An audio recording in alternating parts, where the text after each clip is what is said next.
Hello, everybody, and welcome to episode 27 of Fully Endorsed. I am SuperDam64, your occasional host slash co-host, and with me, as always, is the man whose name is on the channel, Mr. Andres Perez, aka Kaiju Noir. Hello, people of the internet. So, this week we're talking about a Mel Brooks film from the 90s, at the very tail end of his career, penultimate, I believe. Robin Hood Men in Tights. Andres, normally when we start an episode, I'll start by asking you, like, what did you know about this movie or property or thing before going in? But seeing as how we've already covered Mel Brooks before on the channel, I'll ask a different question. Part of any satire is knowing about the thing that's being satirized. So what do you know? What did you know going in about the whole Robin Hood story? Is this a myth that you're particularly familiar with, or were you working from a point of less knowledge? I know a pretty decent amount of knowledge about Robin Hood, kind of like the general consensus of who he is: steals from the rich, give to the poor, him and his merry men, led by Little John. And my first... What? Yeah, I know, surprising, right? Oh wait, now I get it, that was a Little John reference. So probably like a lot of people who grew up as people who are big fans of Disney, my greatest exposure to Robin Hood would be the animated Robin Hood film from like the 60s or 70s, where which is interesting because I don't think that movie holds up very well. Really now? Okay. I mean, to be honest, it's probably like one of those Disney films that I've revisited the least amount of times. I guess like just growing up in the middle of the Disney Renaissance, those were usually like my area my personal favorite era of Disney for me to go back to, along with like classical Disney like Sleeping Beauty, Snow White, Fantasia, that sort of era. So like during... I just think it holds up that well. I don't think it's a very exciting Disney movie. It also comes out at that or particularly memorable. It also comes out during that very lazy period of Disney where they're just recycling animation all over the fucking place. Like it's full of just shit they reused, like right up down to character models, just like repurposed shots from like the Jungle Book, and I think that classic shot of Sleeping Beauty dancing, or is it Snow White? Snow White. The classic shot of Snow White dancing with the dwarfs, right, is used here. It's used in a million different places, to be honest. Although I do appreciate that era of Disney where it's like this was their first time really going off on their own without Walt Disney being there to guide them.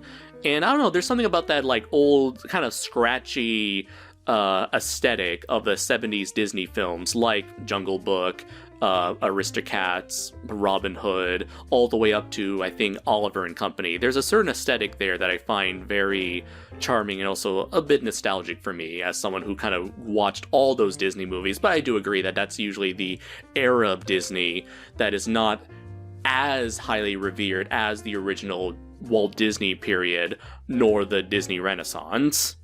And I really like those other movies that you just mentioned. I like Jungle Book and I like Aristocats. I don't know, there's just something about the Robin Hood movie that just doesn't work.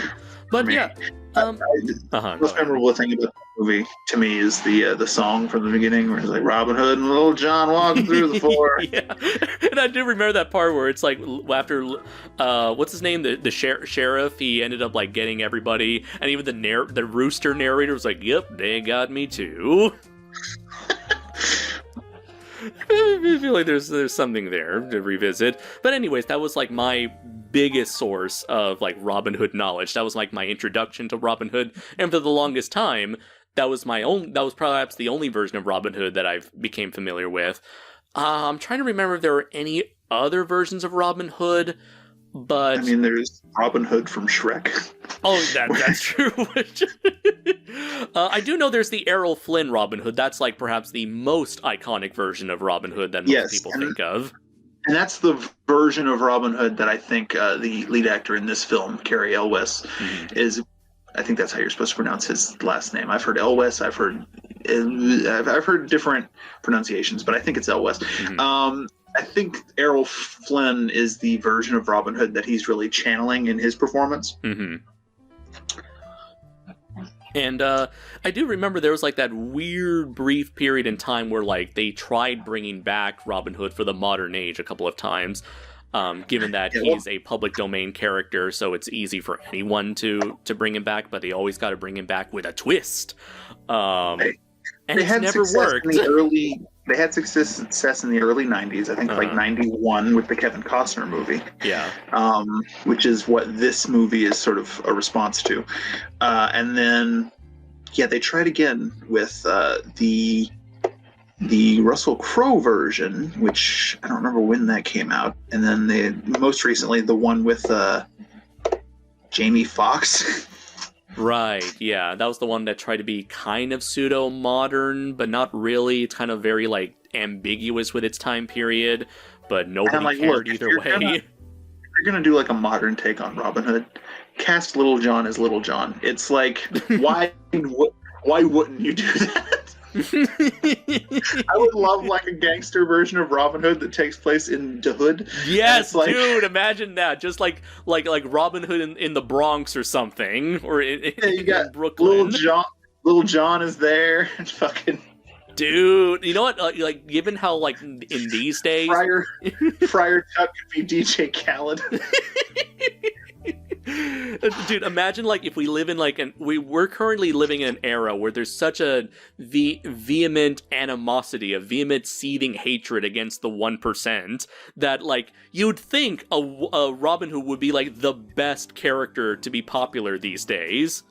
Also, like, there's like this whole fuck the police thing going on right now, and one of the main villains of Robin Hood is a sheriff. Yeah, fucking have a weird dude in the movie. Fucking how have they not made Robin Hood popular these in the modern age?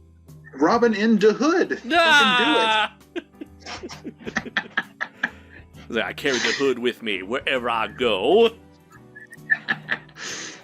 This would be the most offensive pitch we've ever made. Also the best pitch. All right. Potentially, yes. So, yeah, there was also, funny enough, side note, it's kind of funny that in Man of Steel, Superman ended up having two dads, both of whom played Robin Hood in the past. Yo, Robin the Hood should be a Spike Lee joint. Okay, enough. Robin of the Hood.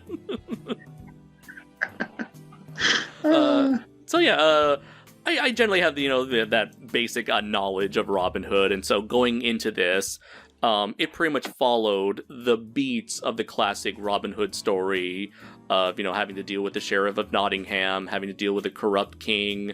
The king took over, was actually the real king's brother, but took over when the real king went off.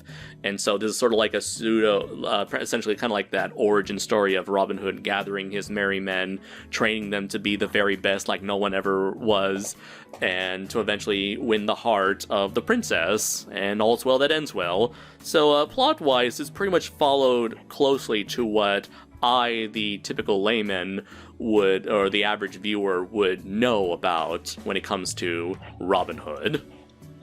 Right, okay.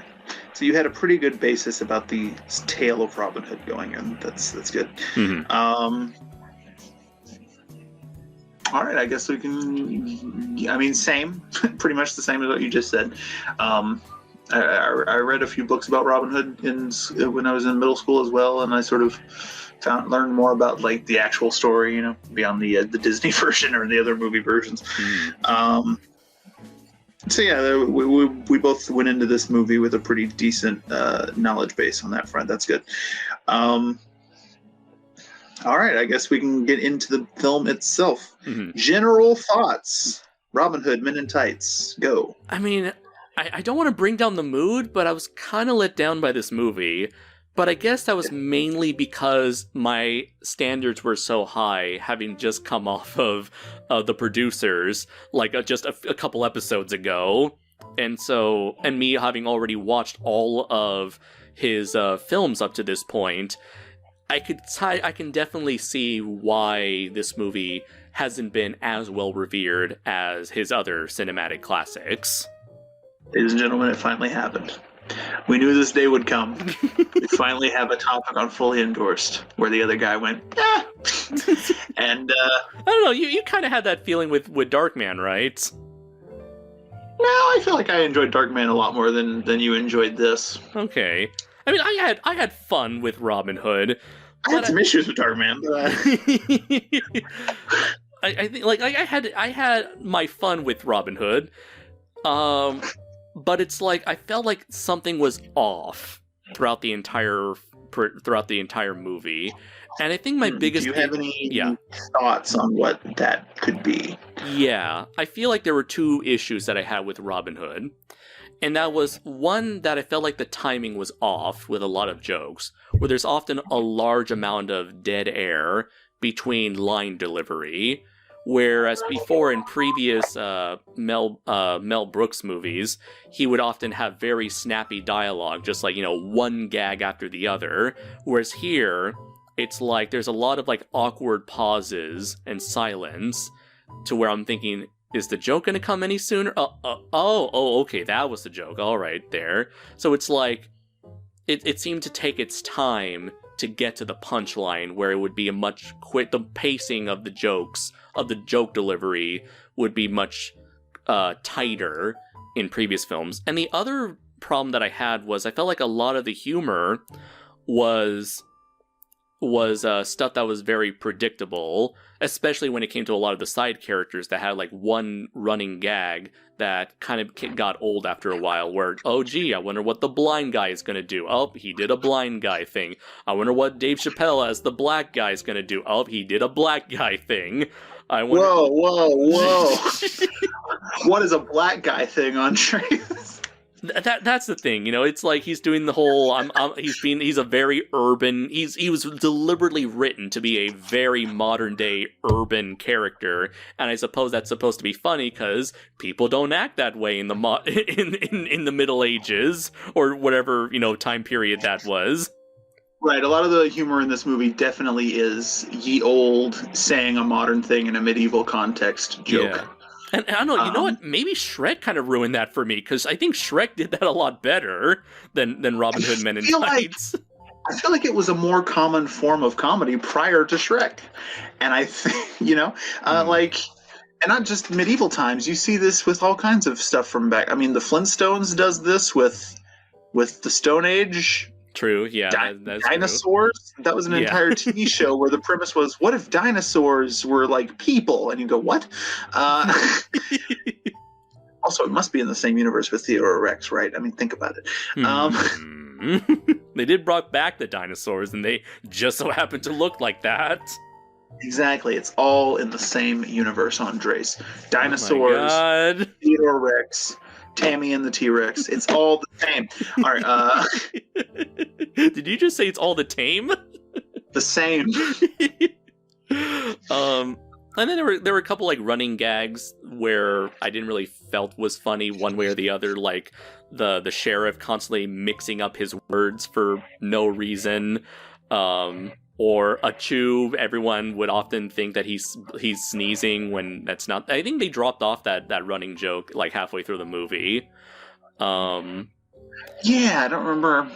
In the second half of the movie, there's not a whole lot of Achoo, bless you. Like that's, yeah, it does fall off a little bit, doesn't it? Yeah, and I guess like overall, like we just watched the movie a week ago, and not a lot of the jokes really stuck in my mind all that much, except for one joke, which was played a lot into that snappy dialogue I was referring to before, where spoilers, Mel Brooks shows up as a rabbi talking to the real king of Nottingham, played by Patrick Stewart, where he refers to him as a father, rabbi, whatever, and then right afterwards, here's your knife, sword, whatever.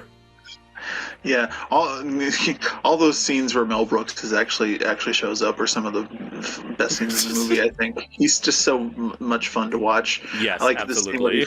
I like in the scene where he first shows up, and they're like, "Can we have some of your wine?" And he goes, "This is sacramental wine. It's only used to bless things." And they're all like, "Oh man!" And then he goes like, "Wait a minute. There's things here. There's birds. There's trees. There's rocks. We'll bless them all until they get verschnigget," or whatever the fucking English word is that he said. the Yiddish phrase, and it's great. Yeah, this movie. I'm not saying this movie's bad. It's definitely got its strong moments. But I feel like in a lot of those times, I feel like a lot of the jokes were either predictable or they were like obviously telegraphed from a mile away, or there'd be like your typical fat jokes, blind jokes, modern day reference jokes that kind of fell flat to me. About as flat as the maid when she tried to jump on that horse. Right. I noticed that you had a lot of problems with reference humor, and like you didn't understand the references, and therefore. Oh God, you're right. Yes, I was like, what do they do? What are they doing? Because like they made a reference, and then they make a pause for the audience to laugh. I'm like, where's the joke? Yeah. And I guess I saw this movie, much younger, obviously. I grew up growing up having a copy of this movie, and so I was a lot closer to the time period that it came out, and I think perhaps the references were not as dated as they are now. Because this movie came out in 1993, I believe. Right, and I was only 1 year old when that came out, and I just spent the 90s just watching Disney movies and Saturday morning cartoons. So I couldn't care less what was going on in the real world. And when I first saw this movie, it was probably in the early 2000s, which, you're only like 7 to 10 years removed from the reference. It still works, True, yeah. Now here we are, like practically 30 years removed from those references. And I think that's a symptom that goes back all the way to Spaceballs. I was telling you about this. If you notice, Spaceballs, I think, is the movie where Mel Brooks starts to lean in on references a lot harder and less on, like, dialogue. I mean, there's still, like, snappy, like, dialogue jokes in Spaceballs, but there's also a lot of Planet of the Apes just showed up. Oh, look, it's the alien from Alien. Oh, the ship is a transformer. Suck. Pizza the Hut. Like, there is a lot of that going on.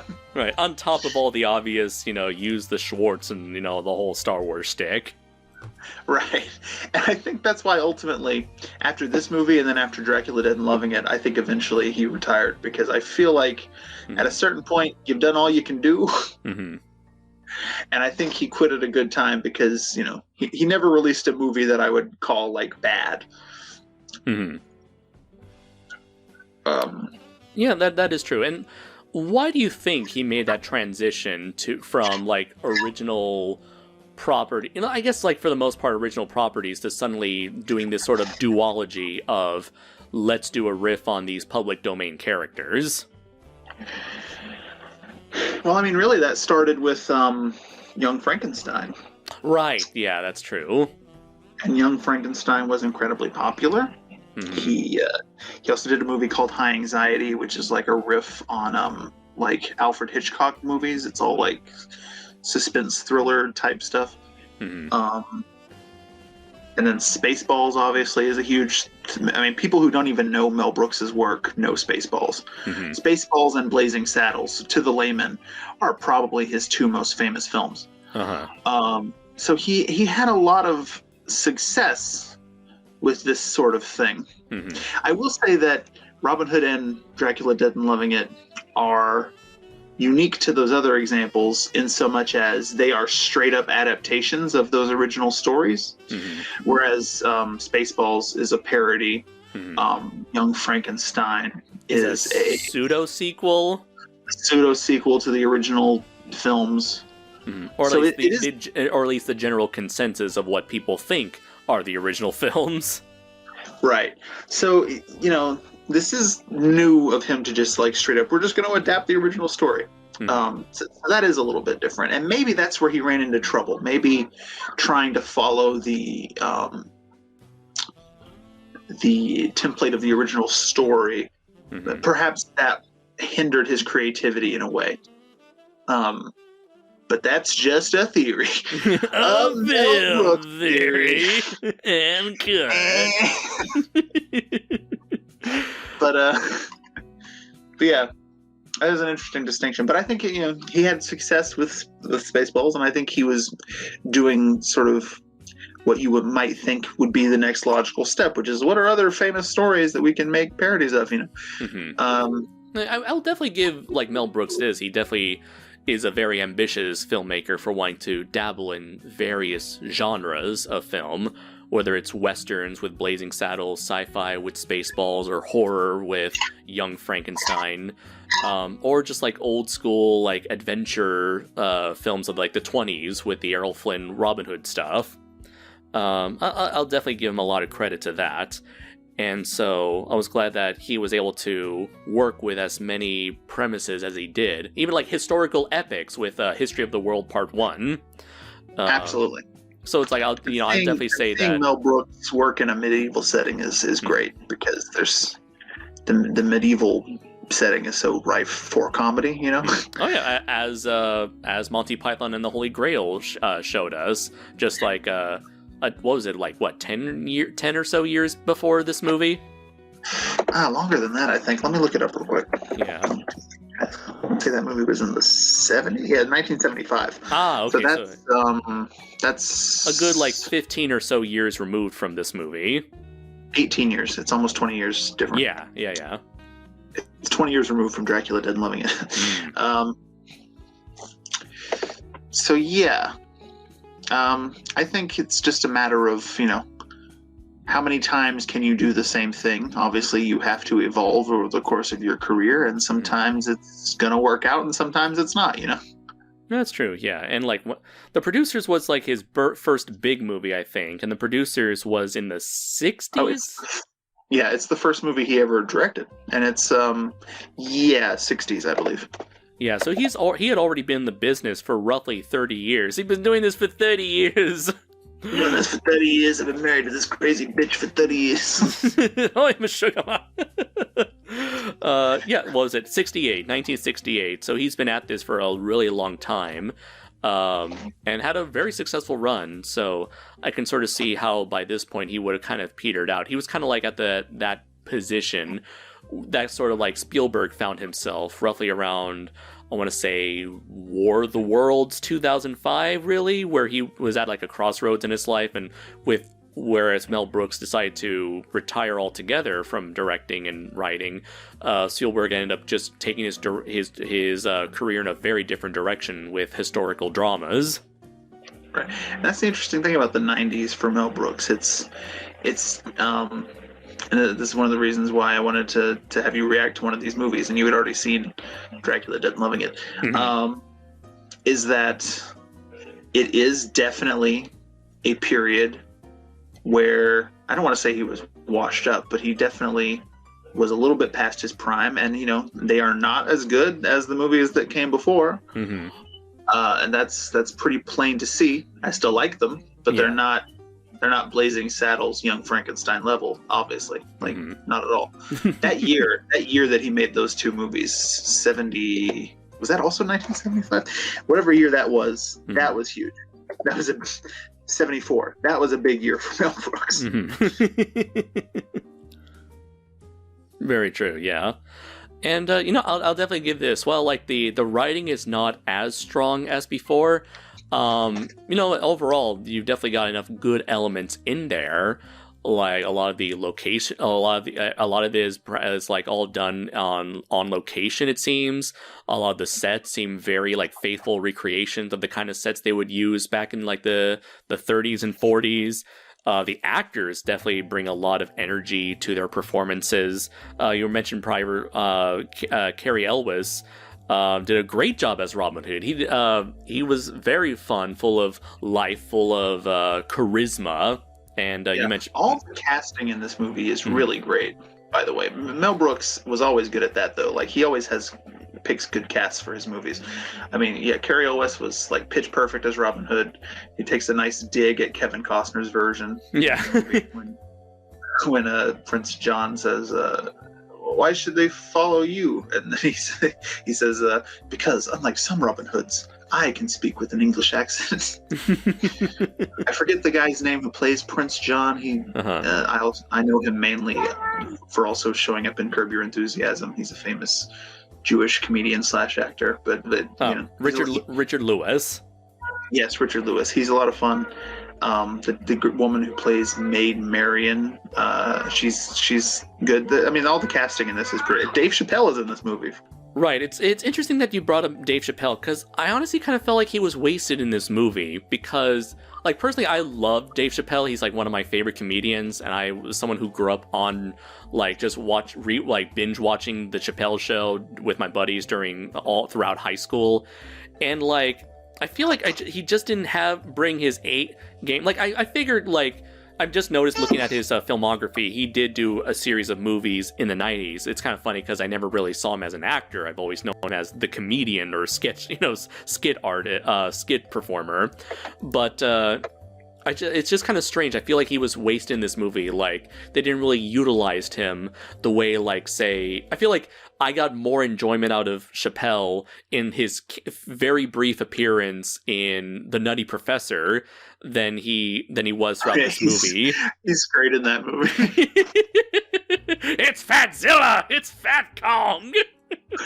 But I feel like most of his role is just to be the black best friend, and I'm just wondering if this was like, funny enough, I was just watching like Double Toasted's review of Kangaroo Jack, and and Corey Coleman mentioned how this was like just a thing back in the day where they always got to pair up a white dude with a black best friend, and so I wonder if this was like a parody of that, or it's like, oh, let's do that, but in the Middle Ages. Wouldn't that look kind of funny and out of place?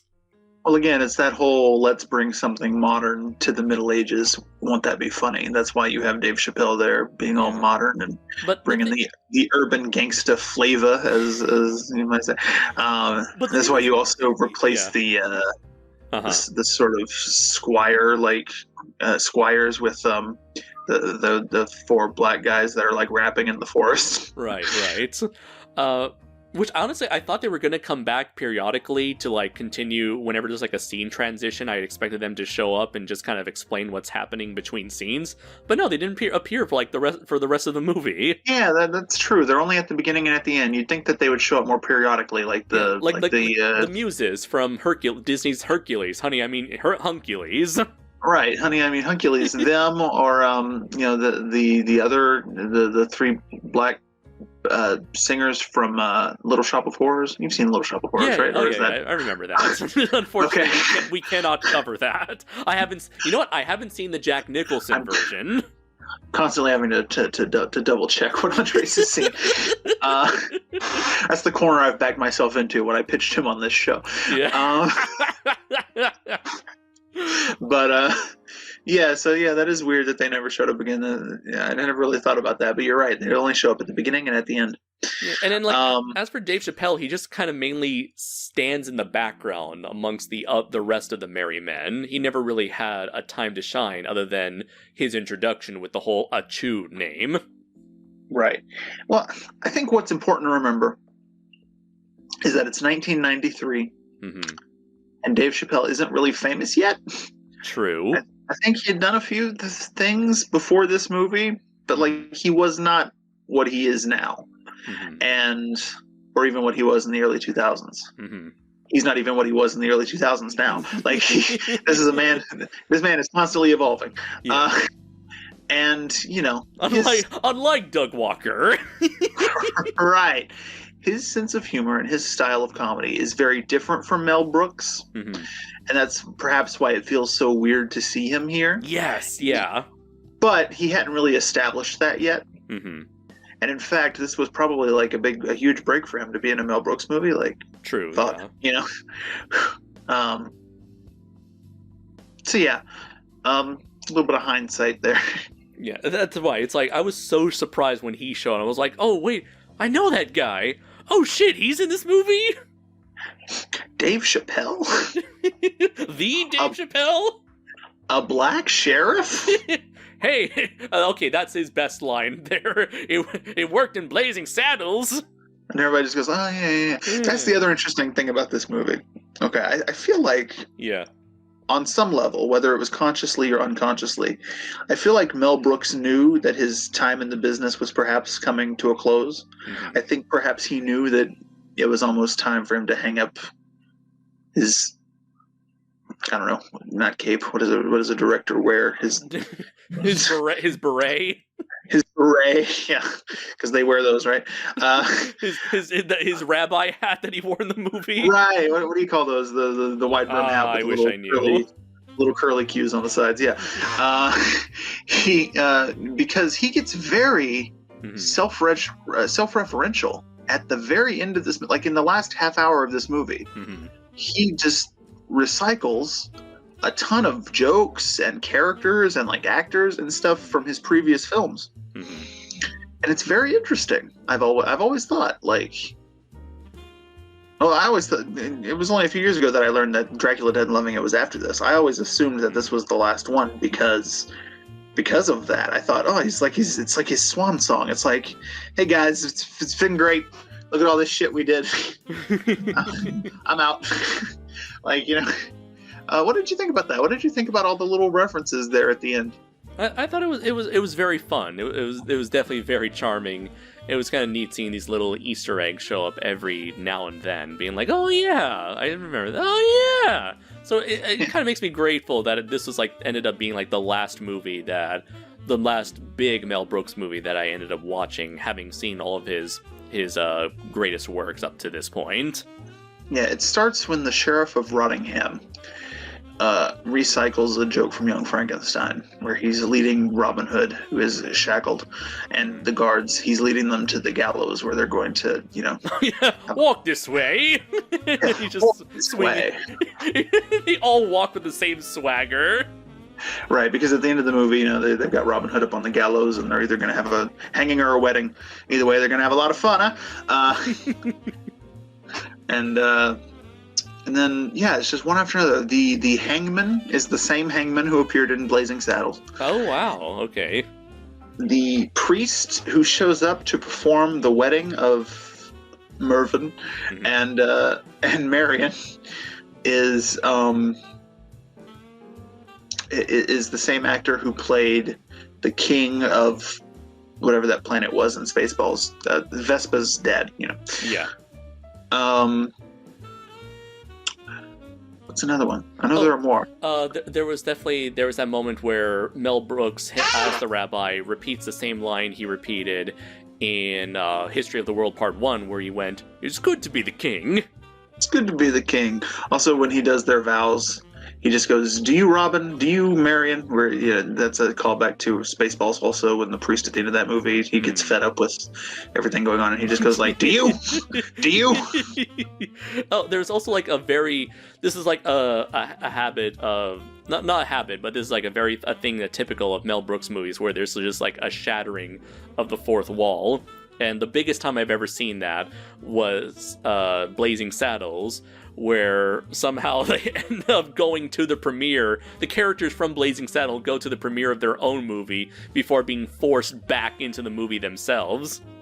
Yeah. And so there's a portion here where they do something similar to that, where it's like everyone just busts out a script to Robin Hood Men in Tights, where they look and say like, oh, yeah, apparently Robin Hood has one more chance. He gets another shot. Yeah, that's great. Shot.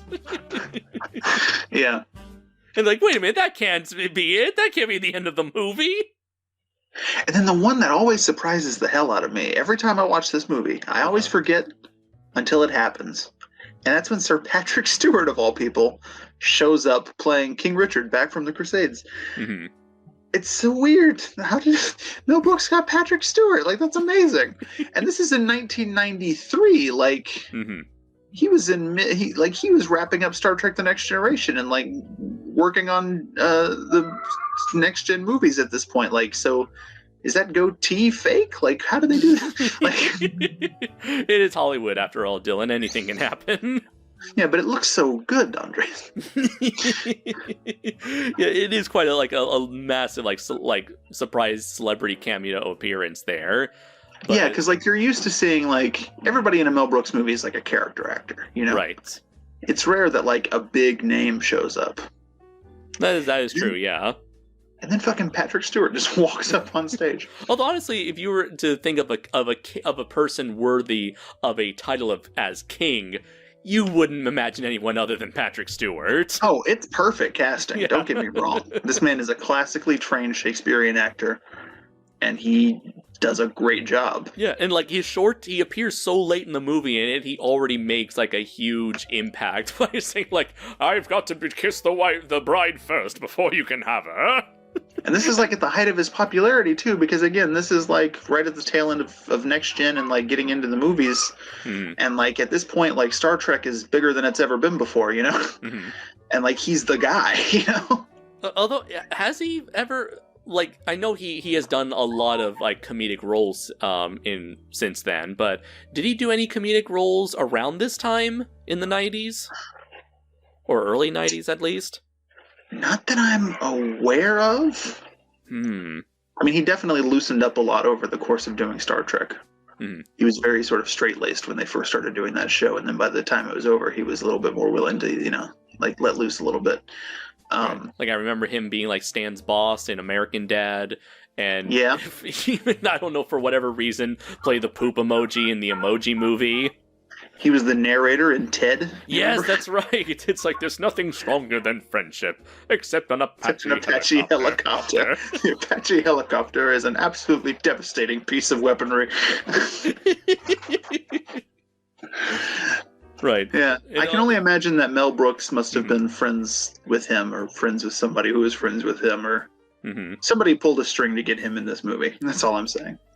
He's just like, I've always wanted to be part of a Mel Brooks picture show. Do I get to say the N-word in this one? No, Pat, this is Robin Hood. Oh. Okay. Can I at least kiss the girl? It's not in the script. Make it so. Can I kiss the young actress? Please do. Right. And I remember when it came to the king, he was definitely putting on like a modern voice, like a lot of characters in the movie, but I couldn't really pin down what kind of performance not the king, Prince John, the villain of the movie. I couldn't pin it on like what kind of voice was he putting. Was he doing like a Jewish voice? Yeah, he's doing a very voice? Like, again, this guy is a famous like Jewish like comedian / actor. Oh, okay. And he's doing a very sort of New York Jew sort of a thing, you know. It's very Seinfeld-y. It's very again, Curb Your Enthusiasm. Okay. Yeah, it's like, yeah, I don't know how to describe it without coming across like super Third Reich over here, but like, but he's doing a very sort of New York Jew sort of a thing, you know. He does a lot of whining and complaining. Yeah, you said it, not me. I mean, that's what the character is doing there. It's like, is he doing a Jewish thing or is he not? I don't know. There's that part where somebody yells and he goes, "I hope it was worth all the noise." Yeah.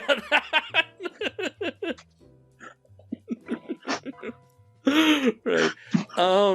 What did you think about the love interest, Lady Marian? I like that actress a lot. She's also in Dracula Dead and Loving It. She's also in The Mask. Oh, okay. Right. You mentioned that she was the secondary love interest after Cameron Diaz in The Mask. Right.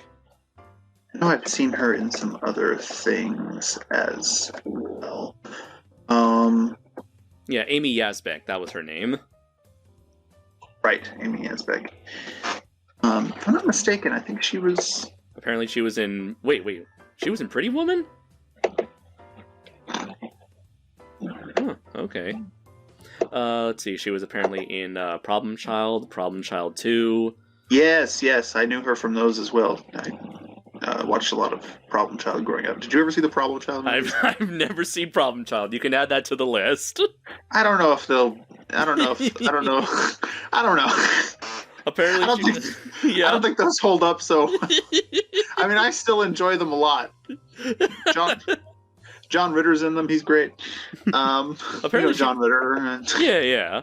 Apparently, she was also in a lot of sequels. She was in Splash 2, House 2, The Odd Couple 2. I didn't even know there was an Odd Couple 2 or a Splash 2. Yeah, I think she's a lot of fun in this movie, and I love that sort of that terrible accent that she's doing in this movie. Oh, Robin, I'm so happy. Yeah, she definitely brings an also kind of comedic energy there that works very well off of Robin Hood as well. Carrie Elwes. Yeah. And what else? There was like the running joke, of course, with her and the chastity belt. Yes, the chastity belt. Yeah, I'm trying to remember if there was anyone else that did the chastity belt gag that I can't seem to remember. I know I've seen that gag before, but now I'm wondering if it was inspired by Robin Hood Men in Tights or not. I mean, this was more than a gag. This was a subplot. Yeah, this is the whole point. The whole dramatic build-up, like with the whole thing with like the locket and the necklace, and it turns out there was a key in the locket. And it's like, it's a perfect fit. Right. Nothing phallic about that scene, by the way. No. Oh, Robin, this means you've always been the one for me because it's just the right size.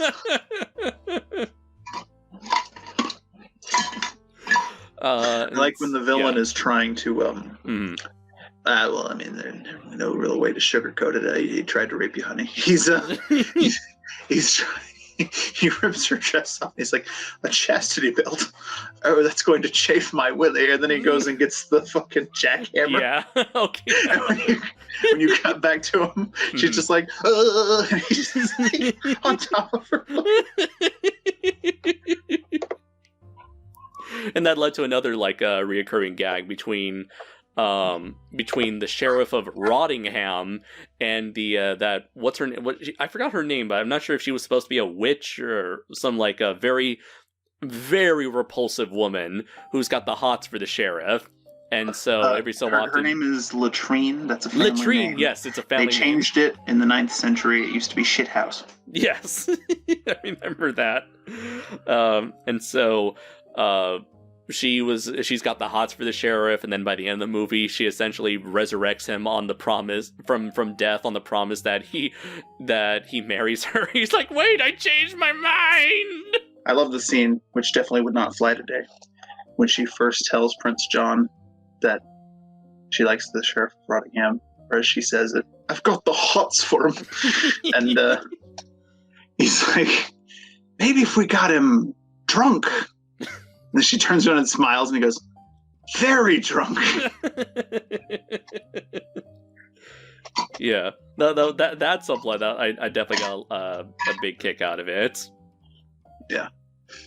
And let's see, anything else? Okay. So one of my favorite moments was when they were doing that fight on the bridge, but it was like a very small bridge, not even over a river, just like a tiny little puddle of water. Yeah. And Dave Chappelle's like, yo, Robin, this is really not that crucial. I'm on the East Bank. I'm on the West Bank. And what was it? It's like, it doesn't matter. It's the principle. It's the principle that matters. It's the principle that matters. And Little John said, yeah, and then they fought. And then like the sticks that they're fighting with just keeps snapping in half, so they're working with smaller and smaller sticks. Yeah. And then he ends up having to rescue Little John, he's like, I'm drowning! Even though he's just waving his arms and legs in that little puddle of water. Yeah. That moment always made me laugh because I have a similar story to that. Mm-hmm. My grandmother nearly drowned when she was a child, and so because of this, she has had a lifelong fear of water. Uh-huh. And when I was little, my aunt's house, she had this pool. Mm-hmm. It wasn't terribly deep. I mean, I've always been tall for my age, but at the age of like 7 or 8, I could just walk around in it. So it's like not a super deep pool or anything. Yeah. And apparently on one occasion, my grandmother had fallen over, and she starts freaking out in the pool, like, I can't swim. And my aunt's just like, stand up. And so because of that story, I always got an extra little kick out of the Little John flailing in the inch of water. It's fun laughing at the suffering of others. Yeah, it's a lot of that like physical comedy and that sort of like absurdity that is also another very indicative part of Mel Brooks's work. And so it was very fun seeing whenever the physical comedy comes into play.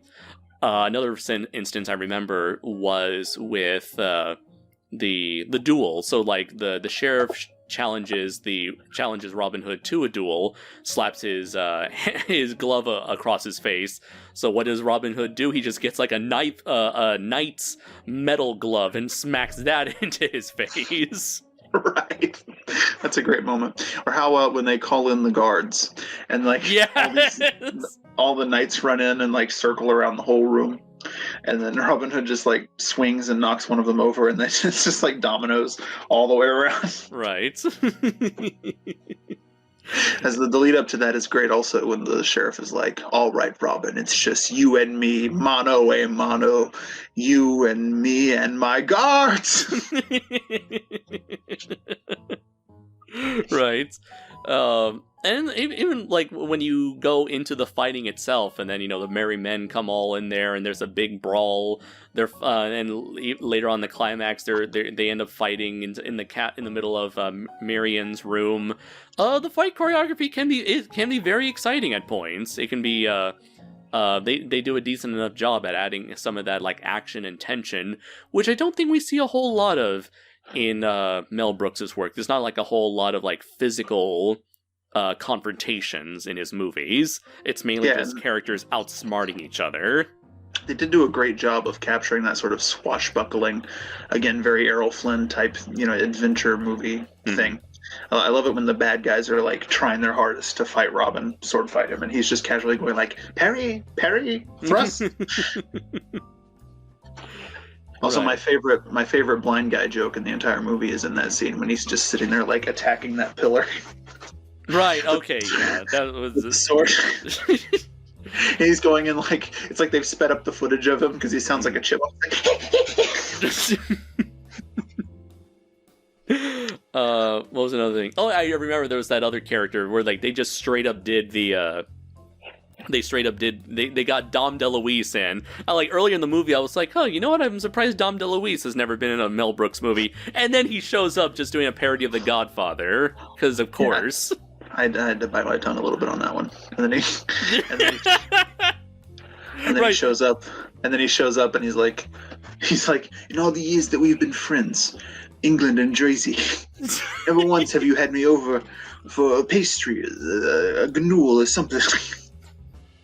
Right, it's again that whole idea like making modern day references with like New Jersey Italian mob bosses, a nice little like subversion of expectations there. And what was it? He was like you come to me on the day of my daughter's wedding. It's like no, we're not doing that. The one guy who's like just super dumb and he just says like really obvious shit, but says it in that like old school gangster movie way where he's like, I will take this from you with my hand and put it in my pocket. And the boss is just like, yeah, whatever. Yeah.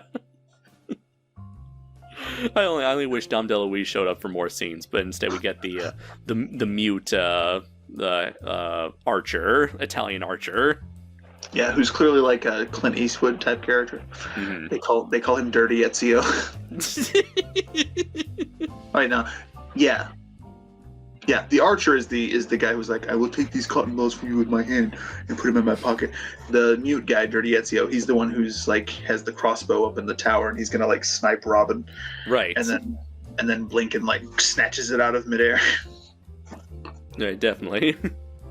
Oh, my other favorite joke with Blinken, the blind servant, is when, at the end, when they go like, a black sheriff? He like grabs whoever was next to him and just goes, he's black?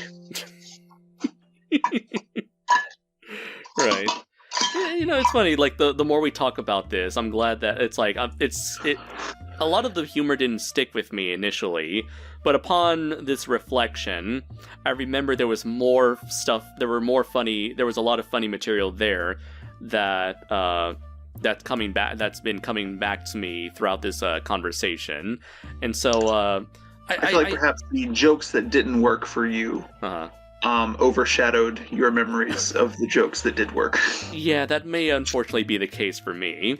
But I feel like now would probably be a good time to wrap things up, since we've pretty much we're approaching an hour at this point. Yeah, I'm trying to think if there's anything that I've neglected to mention. It wouldn't be a Mel Brooks movie without a musical number. Right. Okay. Yes. I even you and I were mentioning that. I was like, you know what? It's quite a long time since there's no musical up in here. Yeah, and there are two here. There's the Men in Tights, which is a very iconic scene. Yes, that was the very first time I've ever seen this movie. Was through probably a Lindsay Ellis video, just making reference. I think she's made a couple of videos. I mean, a video or two about Mel Brooks's movies, and so he. And it's a very memorable tune. We're men for Men in Tights, and it's almost the same tune as Jews in Space. Yes! I was gonna say that! Jews are in space. They're going around defending the Hebrew race. The Jews are in space. It's very similar to that. A little different, but very similar. But my favorite musical moment in the movie is when Robin Hood is serenading Maid Marian. Yeah. With "The Night is Young and You're So Beautiful." B flat. And it's just great from the point where Dave Chappelle and Lil Jon and I don't remember if it was Will Scarlet or Blinken, but they start doing the background singer thing, and then at the very end the guys are all sitting there watching it, eating popcorn because they're behind a sheet. Yeah. He does the thing where he raises up his sword on the last note. And it's a visual gag. I can't really explain it, but it's hilarious. Yeah, we're going to be demonetized if you do that. Essentially, they pull an Austin Powers. Yes. It looks like a penis, all right? It looks like a penis. You know what? If it wasn't for Austin Powers, it would have been as soon as I saw that sheet, I was and I saw their shot, I was oh, gee, I wonder what they're going to do here. Yeah. This movie did it first, damn it, Austin Powers. Yeah, well, I saw Austin Powers first. Why won't you die, Powers? Yeah, and I love how he's just so over the top loud with his performance, and I think that may have been at one point he yells a note so loud that Maid Marian's hair blows back. Yes, yeah. And I like how they don't even try to disguise the fact that that's definitely not his voice. That's definitely not Cary Elwes. Right.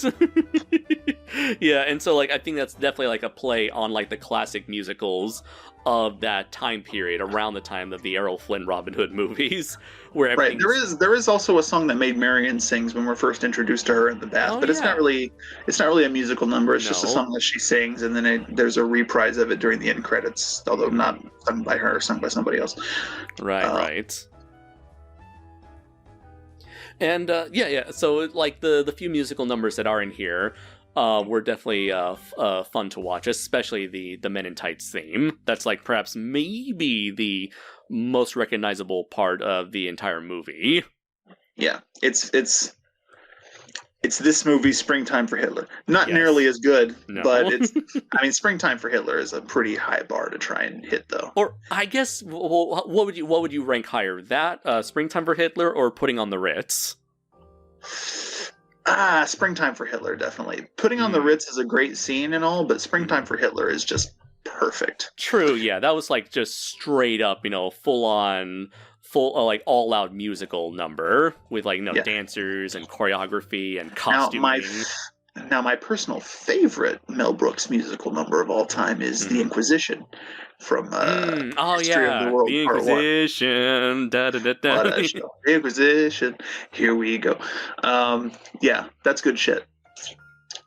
That's one thing that Dracula Dead and Loving It is missing. There's not really a musical number in that movie. There is a dance sequence when they're at a ball.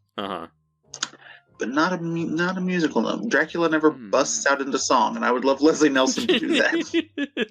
Yeah, you expect him to bust out into like a silly rap or something, because he's known to do silly stuff like that throughout his, like, later in his career. Yeah, it's so funny how that guy started out as like a straight man actor in like 50s sci-fi movies. Like you watch him in Forbidden Planet, and like you go, "That's Leslie Nielsen." Surely you can't be serious about the monster, invisible monster. Oh, I am quite serious. Don't call me Shirley. And that's the thing. Airplane came along and changed everything for that man. Yeah.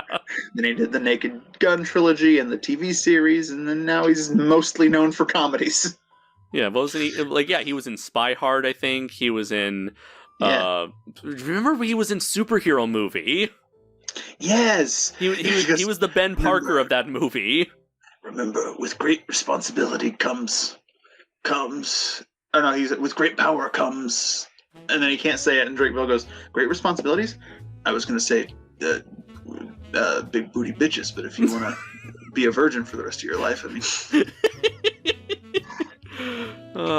We miss you so much, Leslie. Yeah, he was great. Scary Movie 3, he was the president. Yes! And also he turned out to be an alien and he peed out of his finger. I don't remember that movie very well. But I do remember... It's like, if you think that's... Like, because they're choking them initially, it's like, oh, that's how we say hello. If you think that's weird, you should see how we pee. And then he's like, looks like we're not so different. Yeah. I don't remember much about that movie. But I do remember that he was in it. Yes. I'm a Scary Movie 1 and 2 guy. Scary Movie 3 and 4, a little fuzzy. Now that'd be interesting to revisit, because I've never seen Scary Movie 1 and 2, and I'm curious to know if I'll be able to get any of the references 20 years later. You should definitely do at least Scary Movie 1. I think I like Scary Movie 2, and I will defend Scary Movie 2, but it's not as good as Scary Movie 1. Scary Movie 1 is like, I think, a legitimately good satire. Those movies started off that way. Scary Movie 1 and like Not Another Teen Movie, those are like legitimate satires, and then the whole thing just devolved into like disaster movie. You know? So, they were doing Doug Walker stuff before Doug Walker started just doing stuff like just referencing for the sake of referencing. Yeah, it's like, you guys used to know how to write. What happened? Well, that's the thing. They got two of the writers from Scary Movie. That's what happened. Yeah, it's true. And the different directors took over, because the first couple Scary Movies are done by the Wayans. Right. And also, wasn't there like a Scary Movie 5 that was like way done after the fact? Yeah, there was a Scary Movie 5. I think they were doing like Paranormal Activity stuff in that one. And then like they did like a Haunted House and a Haunted House 2. Yeah. Gabriel Iglesias was in there for some reason. I don't know. Anyways, we are like well past the point of talking about Robin Hood Men in Tights. So yeah, we've moved on from Mel Brooks, and now we're just talking about the state of the modern satire, which is not great. Oy vey. Hey, maybe Mel Brooks can bring it back with Blazing Samurai, because as he once said, there's no business like Shogun business. I am not holding my breath. All right, so Andres, at the end of the day, do you fully or even partially endorse Robin Hood Men in Tights? I would definitely partially endorse Robin Hood Men in Tights. I would say it is a lot of fun, especially when you're with friends with a similar taste in Mel Brooks comedy. You could definitely do much better than Robin Hood Men in Tights. Like, this is kind of like those movies you would watch. I would say I'm glad that I kept it as the last movie to watch to complete my Mel Brooks list. So it's like, it's good. But by Mel Brooks it's like the Pixar thing where, when you get like a subpar Pixar movie, it's good on its own merits, but like by Pixar standards, it's definitely falls very short. And I feel like that's the case. Like, I enjoyed Finding Dory, but it's not Finding Nemo. Yeah, or it's like, I like The Incredibles 2, but it's no Incredibles 1. Yeah. I didn't even see Toy Story 4, but I imagine it's not as good as Toy Stories 1 through 3. You'd be surprised. There's definitely some emotional moments there. I'll give them a pass on Toy Story 4, but it should have ended. Yeah, go ahead. I think Cars 3 actually managed to be the best of the Cars movies. I don't like Cars. I never liked Cars 1. I think Cars 2 is dog shit. Cars 3 actually managed to be like an enjoyable movie, and I think because of that, it's the strongest of the trilogy for me. Wait, have you seen Coco?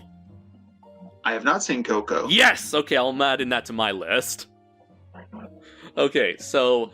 but yeah, it's kind of like, it's in that category where, it's a very fine, very well-made, funny movie on its own on its own merits. But if you're gonna watch a Mel Brooks movie, definitely you could watch any other movie besides this and Dead and Loving It. I'm sorry, but on its own, yeah, it's definitely a fun time, and you're definitely gonna be in for a good time. If you so happen to come across this movie at some point in time, whether on Netflix or on any streaming service or on TV, for those of you who still watch traditional TV, or you just so happen to stumble across a DVD for like $5 at Barnes & Noble's or Blu-ray. So yeah, I would give it a recommendation, but like a what do you call it? Like a half recommendation, only because of Mel Brooks' repertoire of films, there are like significantly better options out there to watch instead. But if you're gonna watch a version of Robin Hood, might as well make it this version or the Disney version. I don't know. Unlike Dylan, I haven't revisited that movie in decades, so I guess I'll default to this one.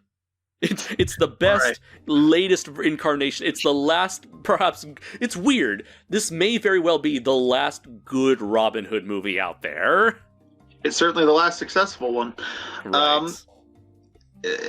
Yeah, so I think that's fair. I think I'm going to say pretty much the same thing. If you're a big Mel Brooks fan like me and Andres here, you're a completionist, then definitely check this out. It's a fun time. It's perhaps not as great as some of his other films, but it is still, a very enjoyable comedy. Of the early to mid 90s. So if you know what that kind of style is like, you kind of know what to expect there. And occasionally I'll get in just a Mel Brooks mood and I'll start watching just all of his movies back to back, and it's always in the rotation. It's a movie I grew up with. It's like comfort food, you know what I mean? It's a feel good type of an experience. And yeah, so absolutely. I think that pretty much sums it up. So, Andres. Yes. What will you be endorsing for episode 28?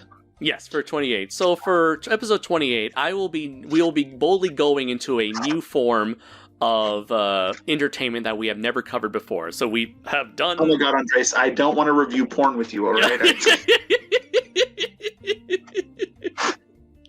One day, man. One day. No. Although I feel like we're going to learn things about each other that we don't want to know, all right? We've opened up Pandora's box. There's no closing it now. No. In all seriousness, we have covered movies. We have covered television. We've covered even a book at one point. We've covered comics. We've got comics, yes.